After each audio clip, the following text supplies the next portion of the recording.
What's up, everybody? This is Brad, and it's time to review Fortnite Chapter 5, Season 1. We got a brand new island, brand new battle pass, brand new chapter. And the story for this new chapter, as it begins, was Peely is kidnapped by this organization called the Society. Now, one of the things I actually did enjoy, and something I feel has just been missing from Fortnite in a lot of seasons, is the battle pass skins not feeling important. But this season actually feels kind of similar to some of the older ones from like Chapter 2 that I remember, where a lot of the skins in the Battle Pass are actually bosses on the map. Similar to that, you know, Shadow versus Ghost feud. As I said, you know, this is Jonesy. In this case, Underground Jones, I believe. Vengeance Jones there. Going to find his buddy, teaming up with the character named Hope, who is actually the sister of one of the characters named oh god, I forgot her name. Anyway, Hope is the sister of the character that is supposed to be, I think, the head of the society, or at least leading them. She is teaming with them in order to take back or help Jonesy get Peely back. And I think this is a fairly basic story. It's not that complex. Although I do wish that it felt like the story was progressing. I really wanted to see some kind of storyline thing where characters would do things. We'd get audio logs like usually happens when there's a big season.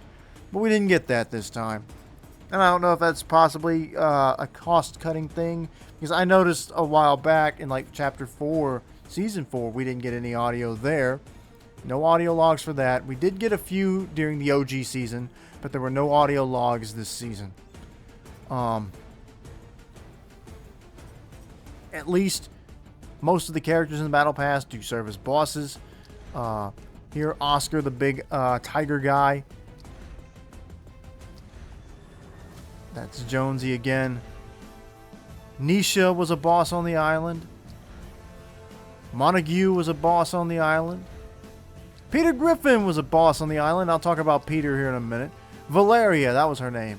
She's supposed to be the big focus of this season, as well as Hope, the sisters. And I don't know. At this point, we really aren't told why they kidnapped Peely.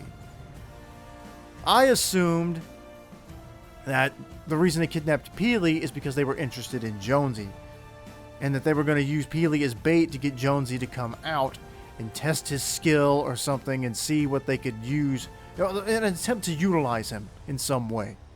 You know, my idea was that this whole kidnapping Peely thing was a big test for Jonesy to see if he could live up to the hype, I guess, if you could but the way, I'm assuming they know who he is. I mean, if they kidnapped Peely and then were like, hey, we got your buddy, come here, they had to know who Jonesy was.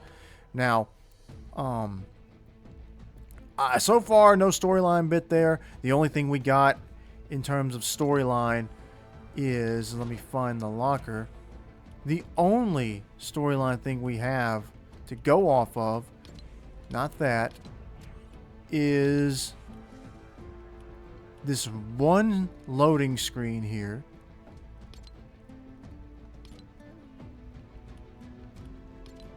A picture of Jonesy rescuing Peely, leaving chaos in his wake.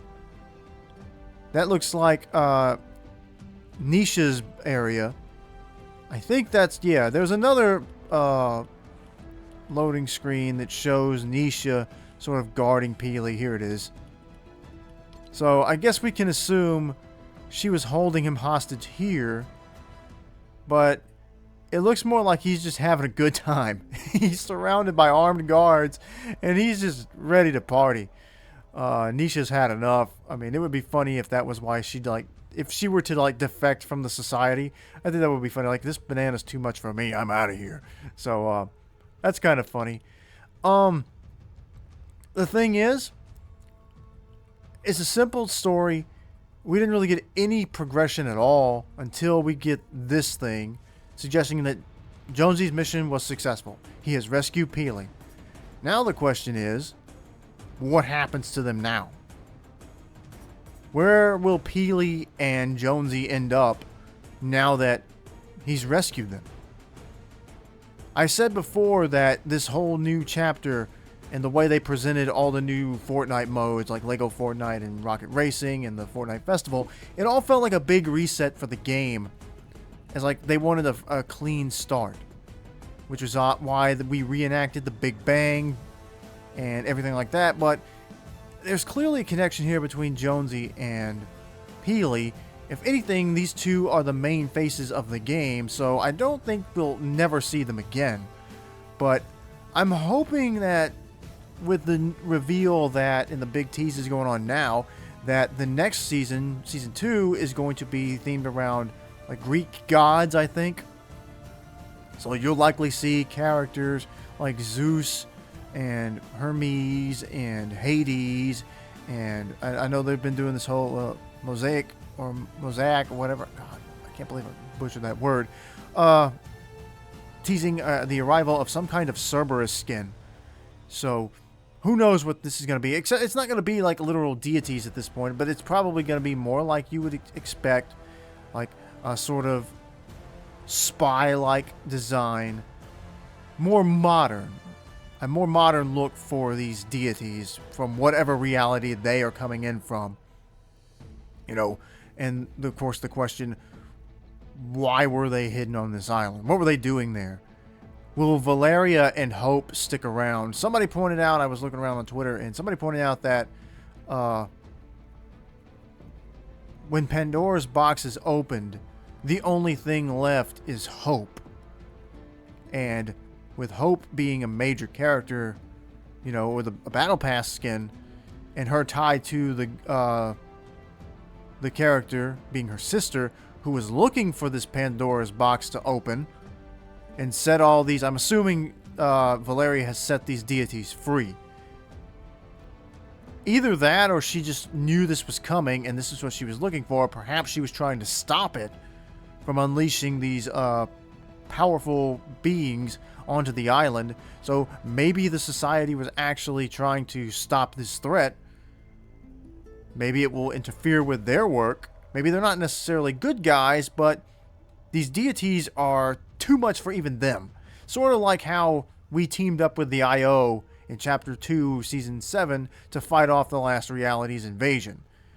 IO is not really necessarily the good guys, but they're willing to team up with the good guys, or us at least, to fight off this alien invasion.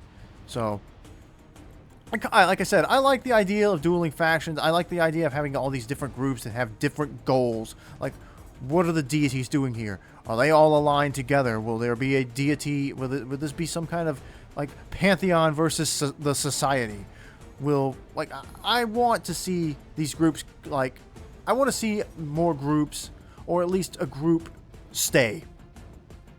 Like, I actually was, like, a big fan of the whole concept of the Imagined Order and the Seven in the Last Reality, because the Imagined Order they were running a scientific experiment. And I'm sorry that I'm not really changing around stuff here, but the Imagined Order had control of the 0 point for the purposes of conducting experiments and figuring out on behalf of Geno who would be, or where can we get, you know, the best beings from to build the perfect reality. And I'm curious here about who these skins in the foreground are. These silhouettes that Montague is revealing the Society logo for. I'm wondering who that is. I'm going to leave it on this image for now.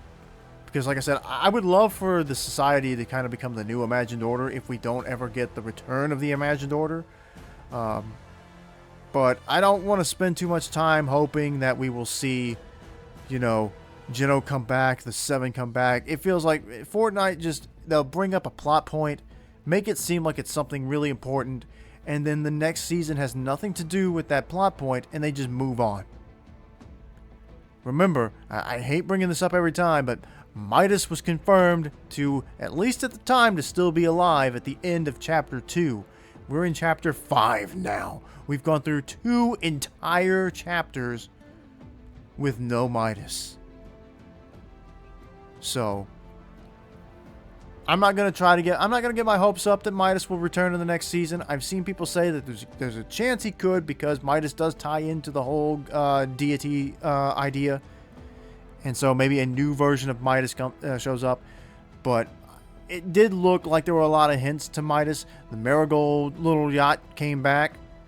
You can find some reference to the menu from the Chapter 2 Season 2 Battle Pass user interface. Midas's chair is on the island. A lot of references to Midas again, but they've been doing this. So, do I think Midas will come back? I would like for him to, just so that the story can have some consistency and some kind of continuity that will stick around. Like, I was glad that Dr. Sloan came back there in Chapter 4. I thought this was going to be a big lead up to the return of the Imagined Order. Well, she was there for that season. She was implied to be a part of Season 4, or at least those group of skins from that season were, like, hired by her to take out Kato Thorne, the vampire. Then Jonesy goes back to the past, and she leaves him audio logs for him to find. Or maybe she's back in the past too. I can't remember. But so far, there's been no sign of her.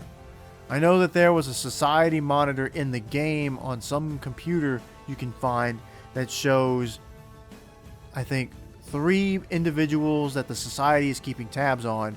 And that was, I believe they were Hope, Jonesy, and Dr. Sloan. So they've done these things before where they tease stuff, and the problem with Fortnite is you don't know whether something is a tease or an Easter egg or a red herring. All of these things get lumped together, and there's no way to figure out which one fits into which category, because an Easter egg here could always turn into a tease later. Maybe it was in here just as a red herring. Later they changed their mind and decide to add something to the game directly because of that Easter egg or that red herring they put in the game. So, who knows? But all that story aside, we're going to be fighting gods the next season, it seems. So, I'm interested to see how that will work out. Now, here was a little surprise, a collaboration I really had figured would have been done by now, but we got the Teenage Mutant Ninja Turtles finally in Fortnite, and it was a mini event that, similar to the Dragon Ball event, similar to the annual Star Wars events, we got a mini battle pass that had a lot of cool stuff, a lot of the turtle-specific emotes, which I think were really nice. Let me see if I can find them. Yeah. I managed to get them all. Donnie's, Leo's, Mikey's, and Raph's. I mean, really cool emotes here that perfectly suit the characters that they're for. I thought this was a very nice collaboration. And even though I only had enough V-Bucks at the time to buy one skin, I think these may be some of the best designs for the Ninja Turtles I've ever seen. They look great. It looks kind of like they decided to take various designs that the Turtles have had over the years and sort of mash them together. I don't think these designs for the Turtles have ever been used anywhere else, and that they may be exclusive to Fortnite, but they work. They work very well. And I actually kind of like that. Or at least if that's what they did, is just take elements from a bunch of different turtle designs, mash them together and say, here's a unique design for the Turtles. And I think Shredder and Super Shredder both look good. They also had, of course, they had skins for the other 3 turtles. They all look great too. They also had skins for Splinter, who looked pretty good too, and April O'Neil, who, not a bad skin, but they had her like she's wearing the yellow jumpsuit. It's like it's the 80s April, but she's kind of made to look more like she was supposed to. Like it's like they tried to make an original kind of look for her for Fortnite specifically, where they had her like take the top half of her jumpsuit the yellow jumpsuit, and tie it around her waist, kind of like a sweatshirt or something. And I don't think she needed that. Or at least she should have come with an option to like have the jumpsuit just on properly. I don't know. Like the fact that there's not an edit style for that just is a little weird to me. It's not a big deal, but I don't know. It just that version of April, that's kind of an iconic look for her. So I think they should have at least left that in edit style. But as far as the Shredders go, they look really good. I don't know if I necessarily have a favorite of the turtle skin collabs, but that was good. Of course, being a big Dragon Ball fan, can't forget about Frieza and Perfect Cell showing up in Fortnite. Frieza, of course, gets his first form that we see him in, that we're introduced to. His 4th form, I think that's really funny that it's labeled his 4th form. They always refer to this as his final form in the show. And that's, of course, at this point, if you read the manga, even Golden Frieza can't be called his final form anymore, now that Black Frieza is a thing. And we don't even know what Black Frieza is capable of. But, of course, they're not going to put anything in the manga here. It seems like the manga stuff may be exclusive to the manga, even though the continuities kind of run parallel to each other. So, not sure what they're doing there. But I do think that these skin designs look pretty good. Frieza's supposed to be a tiny little guy, so him being the same size as all the other skins is just something you're going to have to get used to. The same way that they had to scale the Incredible Hulk down to fit him into the game. He's supposed to be, you know, enormous. Listen to me butcher more words. Cell gets his first form, of course, and then they skip his semi-perfect form, which I think is actually Akira Toriyama's favorite form for the character. But, of course, we get Perfect Cell. I think these look really good. Cell looks really good, too. I think they did a great job with Cell. Given Frieza's smaller proportions, he kind of looks like he's got a big head. But Cell actually looks like he's... everything on Cell looks properly, like, size-wise, it looks very proper. Perfect Cell looks good. I actually would say that as much as I like the Perfect Cell design and how great he is for the memes that exist of him, the first version of Cell actually looks amazing. In terms of overall quality, how he's supposed to look in the show or in the manga, and how it translates into a 3D character in this game, this is really good. Again, not to knock the Frieza skins or the Perfect Cell version of him, but Imperfect Cell, just, they nailed it. And of course, we get Solid Snake. This is another collab I'm surprised hasn't happened already. Like, Snake just seemed like an obvious choice to put in Fortnite, and it's kind of surprising it took him this long to get in the game. It looks like Snake also suffered from the butt reduction that Smash Brothers gave him. No booty for Snake, so I know those of you who are big Snake fans are just shattered by that. And of course he gets the old Snake variant, also the goggles variant.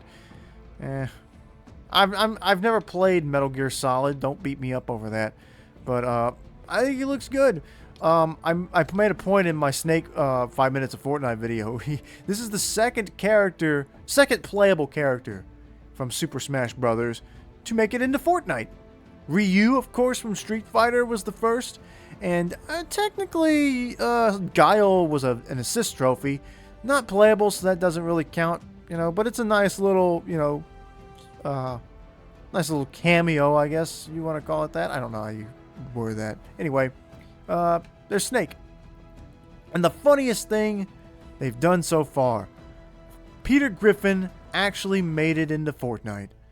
Granted, they did a little animation that showed him drink some expired slurp, and for whatever reason, it made him jacked. But it's kind of funny. There is an episode where Peter gets jacked. I don't think this is meant to be a direct reference to that. It might be, but it's confusing because later in the season they released a skin for the chicken, the big chicken that Peter fights several times in the show. That's always funny to watch. And they did not make the chicken jacked. He's kind of a round, plump character and looks pretty much how he looked in the show. So I don't know why they couldn't leave Peter fat and decided to make him buff instead. The only reason I could figure out, I thought about this the other day, the only reason I can even think that they would do that is because people are going to want to buy Battle Pass, because it's like storyline related in a way.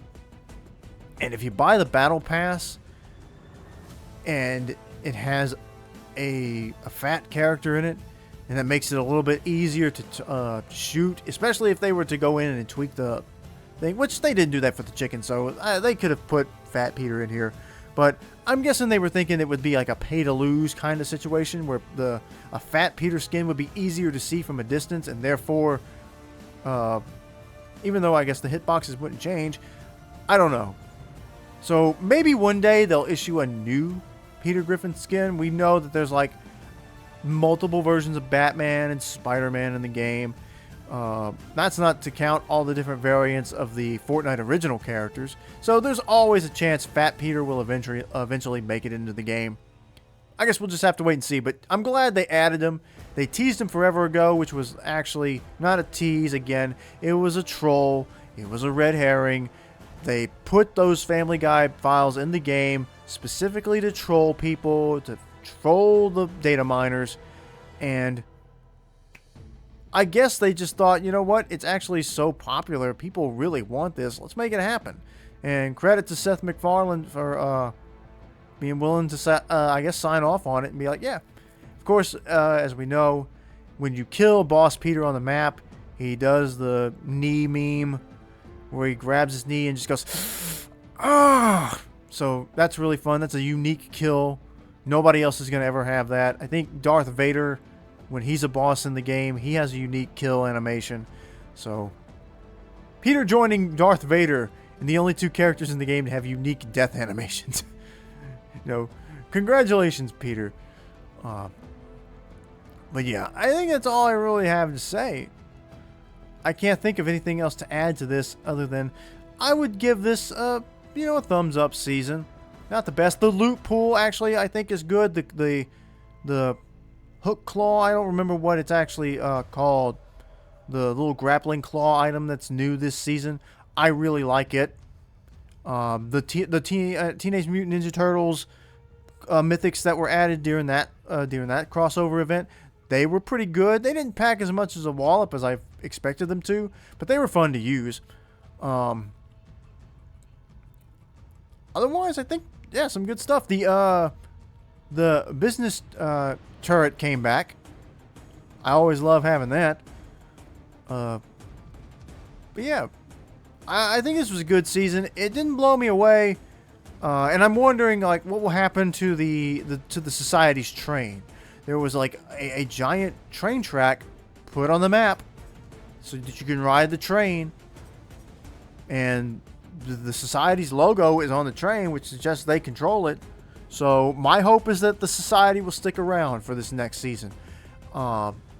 Maybe some war breaks out between them and the deities, or at the very least, Hope and Valeria will stick around and we'll see exactly what it is they're looking for. Or not that they're looking for. Well, Valeria was the one looking for stuff. So, well, I guess we'll find out if it was actually the deity she was looking for, or what the deal is with Hope. One of the Battle Pass skins apparently is already on the island. I can't remember what the character's name is. I think her name is Odyssey, actually. So, we'll see what she's all about. And that's all I got for you for Fortnite Chapter 5. Season 1. Season 2 starts the 8th. And I'm looking forward to reacting to the Battle Pass and seeing how the Fortnite storyline progresses, or even if it will just progress. Something's going to happen. There's a gigantic arm sticking up out of the island now that had a giant chest attached to it that is now just pouring with some kind of fiery energy. What's going to happen? Guess we'll find out soon. Till then, appreciate you for watching, like and subscribe, and I will see you later.